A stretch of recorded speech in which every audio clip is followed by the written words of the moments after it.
Sir என் பேர் சியாது. நான் வந்து எவரெஸ்ட் ஹோட்டல்ல மேனேஜரா ஒர்க் பண்ணேன். 1ஆம் எக் சென்ட்ரல். அப்போ அங்க 1ஆம் தேதி வந்து காலைல 4 மணிக்கு வந்து ஒரு பிளாட்ஃபார்ம்ல படுக்கிற ஒருத்தர் என் ஹோட்டலுக்கு டக்குன்னு வந்து என் மொபைலு, கம்பெனி மொபைல் எல்லாம் எடுத்துட்டு வெளிய போறாரு சார். நான் அப்போ கீழ வந்து மொபைல் சார்ஜர் போட்ட மொபைல 5 மணிக்கு வந்து கீழ எடுக்க வரும்போது மொபைல காணோம். நான் அப்ப கேமரா செக் பண்ணும்போது ஒருத்தர் உள்ள இருந்து வந்து பிச்சை கேட்குற மாரி உள்ள வந்து என் மொபைல எடுக்கிற மாரி எடுத்துட்டு வெளிய போறத நான் அந்த ஃபுட்டேஜ்ல பார்த்தேன் சார். உடனே வந்து நான் போலீஸ் ஸ்டேஷனுக்கு போய், மேடம் இந்த மாரி என் மொபைல இப்போ ஒருத்தவங்க எடுத்துட்டு போயிட்டாங்க. நடந்து தான் போயிருக்கேன். G2 பெரியமேடு. அ அங்க வந்து என் மொபைல எடுத்துட்டு போயிட்டாங்க மேடம். நீங்க கொஞ்சம் வாங்க அப்படின்னு சொல்லி கூப்பிடும்போது, ஸ்டேஷன்ல யாருமே இல்ல. காலைல 10 மணிக்கு வாங்க அப்படின்னு சொல்லி அனுப்புனாங்க மேடம். காலைல 10 மணி வரைக்கும் நான் வெயிட் பண்ணி திரும்ப போகும்போது, 10 மணிக்கு வந்து இங்க எல்லாருமே ஐபிஎல் மேட்சுக்காக போயிருக்காங்கப்பா. அங்க பெந்தகோஸ்து அந்த மாரி ஏதோ சொன்னாங்க. சொல்லிட்டு அங்க போயிருக்காங்க. யாருமே இங்க இருக்க மாட்டாங்க. நீ அடுத்த நாள் வா. அடுத்த நாள் வந்து இன்ஸ்பெக்டர்ட்ட கம்ப்ளைண்ட் குடுக்கணும் அப்படின்னு. அப்ப இன்ஸ்பெக்டர்ட்ட கம்ப்ளைண்ட் ரெடி பண்ணிட்டு நான் கொண்டு குடுக்கும்போது, நீ கம்ப்ளைண்ட் வந்து இதா இருக்குது. நீங்க வந்து மாத்தி எழுதுங்க. இந்த கம்ப்ளைண்ட்ட நான் சொல்ற மாரி எழுதுங்க. அப்பதான் உங்களுக்கு கரெக்ட்டா மொபைல் கிடைக்கும் அப்படின்னு.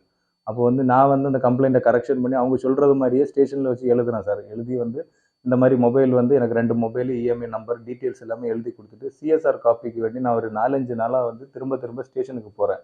அவங்க சிஎஸ்ஆர் காப்பி தரவே இல்ல லாஸ்ட் வரைக்குமே. அப்போ வந்து நான் கமிஷனர் ஆஃபீஸ்ல இன்னொரு கம்ப்ளைண்ட் எழுதி, சார் எனக்கு சிஎஸ்ஆர் காப்பியும் தரல. எனக்கு வேலையிலயும் இந்த இந்த இஷ்யூனால எனக்கு வேலையிலயும் பிரச்சனையா இருக்குது. எனக்கு கொஞ்சம் அந்த ஃபோனு கம்ப்ளைண்ட் கொஞ்சம் இது பார்த்து கண்டுபிடிச்சு குடுங்க சார் அப்படின்னு கேட்கும்போது, அவங்க இன்ஃபார்ம் பண்ணதுக்கப்புறம் திரும்ப என்ன கூப்பிட்டாங்க. கூப்பிட்டு அவங்க ஃபர்ஸ்ட்டு என்ன சொன்னாங்கன்னா, "நீ வந்து கமிஷனர் ஆஃபீஸுக்கு போய் கம்ப்ளைண்ட் குடுக்க தெரிஞ்சதில்ல உனக்கு. நீ வந்து சிஎஸ்ஆர் காப்பிக்கு வேண்டி இங்க தான் வரணும். நான் நான் சொல்ற மாரி நீ கம்ப்ளைண்ட் எழுது" அப்படின்னு சொல்லி எஸ்ஐ வந்து உன் மொபைல வந்து நீ கீழ வச்சுட்டு போயிட்ட. உன் ஹோட்டல்ல லாக்கு கிடையாது. திரும்ப வந்து பார்க்கும்போது உன் மொபைல காணோம் அப்படின்னு. தேவராஜ். அப்போ வந்து உன் மொபைல காணோம். அந்த மாரி எழுது அப்படின்னு சொன்னாங்க. நான் சொன்னேன், சார் இப்படி மொட்டையாலாம் என்னால எழுத முடியாது. எங்களுக்கும் நாங்க கம்ப்ளைண்ட் என்ன என்ன இருந்ததோ நான் ஃபுட்டேஜ் என்கிட்ட இருக்குது. அக்யூஸ்ட் உங்களுக்கு நான் காட்டிட்டேன். அதையும் மென்ஷன் பண்ண சொன்னா, அதெல்லாம் மென்ஷன் பண்ண முடியாது. நான் சொல்ற மாரி எழுது அப்படின்னு. அப்ப இன்னொருத்தர் போலீஸ் கிட்ட வந்து இவன்ட்ட இருந்து இந்த மாரி கம்ப்ளைண்ட்ட வாங்கிட்டு நம்ம ரிப்ளைல பார்த்துக்கலாம் அப்படின்னு சொன்னாங்க சார். அந்த ரிப்ளைல பார்த்துக்கலாம்னா என்னன்னு எனக்கும் தெரியும் சார். அதாவது மொட்டையா ஒரு கம்ப்ளைண்ட் குடுத்துருக்கேன். எந்த ஒரு இதுவுமே இல்ல. சும்மா சொல்றான் சார். அந்த மாரி அந்த ஒரு கம்ப்ளைண்ட்ட எடுத்துப்பாங்க. அதனால நான் இல்ல சார் எனக்கு மென்ஷன் பண்ணி குடுங்கன்னு கேட்டதும், இல்ல அதெல்லாம் பண்ண முடியாது. அப்ப எனக்கு பிரதர் ஒருத்தர் லைன்ல வந்து ஃபோன குடுங்க நான் கொஞ்சம் சொல்றேன்னு சொன்னோனே, ஃபோன வாங்கவே இல்ல அவங்க. என்ன போட்டு ஃபோன்லாம் பேச முடியாது. நான் சொல்ற மாரி எழுது அப்படின்னு. நான் சொன்னேன், அப்படி என்னால எழுத முடியாது சார். நாளைக்கு வந்து நான் வந்து என் பிரதர கூட்டு வரேன்னு சொல்லி நான் போயிட்டு, அடுத்த நாள் காலையில வந்து நான் அந்த அக்யூஸ்ட வந்து டெய்லி நான் தேடிட்டு தான் சார் இருக்கேன். போலீஸ் சைட்ல இருந்து அவங்க எனக்கு ப்ராப்பரா நான் கோயம்பேடு, சென்ட்ரல், எக்மோர், அப்புறம் டி நகர் இந்த மாரி ஒவ்வொரு இடம் ஒவ்வொரு நாளைக்கு நான் என் ஒர்க் முடிச்சு ஒரு 3 ஹவர்ஸ், 2 ஹவர்ஸ் தேடுறேன் சார். அப்போ எனக்கு இந்த அக்யூஸ்ட் நான் டெய்லி வந்து இந்த வீடியோ ஃபுட்டேஜ் எல்லாம் பார்த்துட்டே இருக்கேன் சார். ஒவ்வொருத்தர் ரோட்ல இந்த பிளாட்ஃபார்ம்ல படுக்கிறவங்க எனக்கு டவுட் இருந்ததுன்னா பக்கத்துல போயிட்டு ஒரு தடவ அந்த வீடியோ பார்த்துட்டு தான் நான் வந்து கன்ஃபார்ம் பண்ணேன். அந்த மாரி அந்த வீடியோ மைண்ட் செட்ல கரெக்ட்டா நான் அவர பார்த்ததும் நான் கண்டுபிடிச்சுட்டேன். இவரு தான் என் மொபைல எடுத்தாரு அப்படின்னு. அவர நான் கண்டுபிடிச்சதும் ஃபர்ஸ்ட் இன்ஸ்பெக்டர் மேம்க்கு ஃபோன் பண்ணேன். அவங்க ஃபோன் எடுக்கல. எஸ்ஐ சாருக்கு ஃபோன் பண்ணேன். அவங்க ஃபோன் எடுக்கல. அவங்கள அப்படியே என் பைக்க ரோட்லயே விட்டு, நான் ஆட்டோல ஏத்தி, திரும்ப நான் ஸ்டேஷனுக்கு கொண்டு போயிட்டு, நான் என் ஹோட்டல் ஸ்டாஃப்ட்ட நீங்க இவங்கள பார்த்துக்கோங்க. நான் ஸ்டேஷன்ல போய் யாரையா கூட்டு வரேன்னு சொல்லி ஸ்டேஷனுக்கு போயிட்டு, சார் நான் அந்த அக்யூஸ்ட புடிச்சுட்டேன். என் மொபைல் அவன் எங்க வச்சிருக்கான்னு என்ட்ட எல்லா டீட்டெயிலும் சொல்லிட்டான் சார். நீங்க கொஞ்சம் வந்து எனக்கு வாங்கி குடுங்க அப்படின்னு. உடனே ஸ்டேஷன்ல இன்னைக்கு யாரும் இல்லப்பா. நீ போயிட்டு நாளைக்கு பார்க்கலாம். கீழ யாராவது இருப்பாங்க. அவங்கள கூப்பிட்டு பாரு. மேல கிரைமு, கீழ வந்து வேற செக்ஷன் ஏதோ இருக்கு. அப்ப கீழ போயிட்டு நான் 2 பேரும் வாங்க சார் கொஞ்சம் ஒரு அக்யூஸ்ட கூட்டு வரணும். அவங்க சொன்னாங்க, மேல இருந்து சொல்லாம நாங்க யாருமே வரமாட்டோம் அப்படின்னு. ஆமா. சரி இப்போ அந்த இதுல இப்போ இவங்கள எப்படி கேட்ச் பண்ணீங்க? எங்கெங்க போனீங்க? சார் நான் வந்து டி நகர்ல போகும்போது இவரு அதே மாரி அந்த ஃபுட்டேஜ்ல வர்றது மாரி ஒவ்வொருத்தர்ட்டயா வந்து பிச்சை கேட்கிற மாரி அந்த மாரி ரோட்ல திரிஞ்சுட்டு இருந்தாரு சார். நான் அப்ப வந்து அவர பார்த்ததுமே வந்து நான் கண்டுபிடிச்சுட்டு நான் கேட்டேன் சார் அவர்ட்ட டீட்டெயில் எல்லாமே.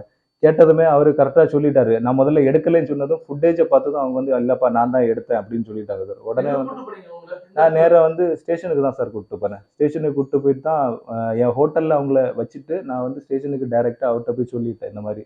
ஃபோன குடுத்த அந்த இடத்துல போனீங்க. ஃபோன் குடுத்த இடத்துல ஃபர்ஸ்ட்டு வந்து எஸ்ஐ சார கூப்ட்டு போனேன். அவங்கள கூப்பிட்டப்போ அவங்க வரல. அப்புறம் கமிஷனர் ஆஃபீஸ்ல மறுபடியும் கால் பண்ணி சொல்லி, "சார் இந்த மாரி எனக்கு யாருமே வந்து வரமாட்டேங்க கூட. நான் அக்யூஸ்ட நானே கண்டுபிடிச்சுட்டேன்னு" சொல்லும்போது, அவங்க சொன்ன உடனே அந்த வர முடியாதுன்னு சொன்ன எஸ்ஐ வந்து வந்துட்டாங்க. வந்த உடனே வந்து நான் வந்து, "சரி சார் நீங்க வாங்க நம்ம போய் அங்க பார்க்கலாம்" அப்படின்னு சொல்லிட்டு நான் மறுபடியும் போறேன். போனதும் அவங்க என் கூட வந்துட்டு அந்த கடைய அவன் காட்டுறான். அந்த அந்த குடுத்த ஆள எல்லாரையுமே காட்டிட்டான். இருந்தாலுமே வந்து அவங்க வந்து அவங்கள்ட்ட போனா கிடைக்காது அந்த மொபைலு. அந்த மாரி என்ன பிளேம் பண்ணி, என்ன மறுபடியும் கூட்டு வராங்க சார் ஆட்டோல. நான் அந்த அக்யூஸ்ட் கூட வந்துட்டு, "சார் இந்த" கிடைக்காதுன்னு சொன்னது யாரு? அந்த எஸ்ஐ சார் தான் சொல்றாரு, அது நம்ம கிடைக்காத அந்த மொபைல், அது இங்கெல்லாம் வந்தா கிடைக்கிறது கஷ்டம்ப்பா அந்த மாதிரி. ஆமா. அப்போ வந்து நான் இது சார், அப்போ என்ன சார் இது, அப்போ பர்மா பஜாரா அந்த அந்த இடத்து பேரு, அந்த இடத்துக்கு போயாச்சுன்னா அப்போ யார் மொபைலுமே கிடைக்காதா சார்? எங்க எங்க எங்க இடத்துல எல்லாம் ஒரு மொபைல, ஒரு திருட்டு மொபைல ஒருத்தன் வாங்குனான்னா அவன் கடையே சீஸ் பண்ணிடுவாங்கன்னு பயந்து யாருமே வாங்க மாட்டாங்க. அப்ப அந்த இடத்துல எவ்வளவு தைரியமா அதை வாங்கிட்டு இருக்காங்க. எனக்கு போனு கூட வேண்டாம் சார், இன்னொரு வாட்டி ஒருத்தன் மொபைல் வந்து இப்படி எடுத்துட்டு போய் அந்த இடத்துல கொடுக்காம இருக்கிற மாதிரி நீங்க ஏதாவது பண்ணுங்க. ₹1,50,000 மொபைல் ₹500 கொண்டு கொடுத்திருக்காரு சார். பில் எல்லாமே இருக்கு சார். பில்லு அவர் 2 நாள்ல வந்து சார் வந்து அவங்க டீமை வச்சு இது பண்ணி எனக்கு அது கண்டுபிடிச்சு தரேன்னு சொல்லியிருக்காங்க. எதுவுமே சொல்லல சார். பதில் சொல்லல. எஸ்ஐ சார் எதுவுமே பேசல சார். ஏசி சார் தான் வந்து நேற்று நைட்டு கூப்பிட்டு விஷயத்தையெல்லாம் கேட்டாங்க. என்ன நடந்ததுன்னு எல்லாமே என்கிட்ட ஸ்டேட்மெண்ட்டாக வாங்கி ஒரு 2 நாள் என் டீமுக்கு நான் சொல்லியிருக்கேன். 2 நாளில் கொஞ்சம் வெயிட் பண்ணு, நான் ஃபுட்டேஜ் எல்லாம் செக் பண்ணி வாங்கி தரேன்னு சொல்லி. சலீம் சார்.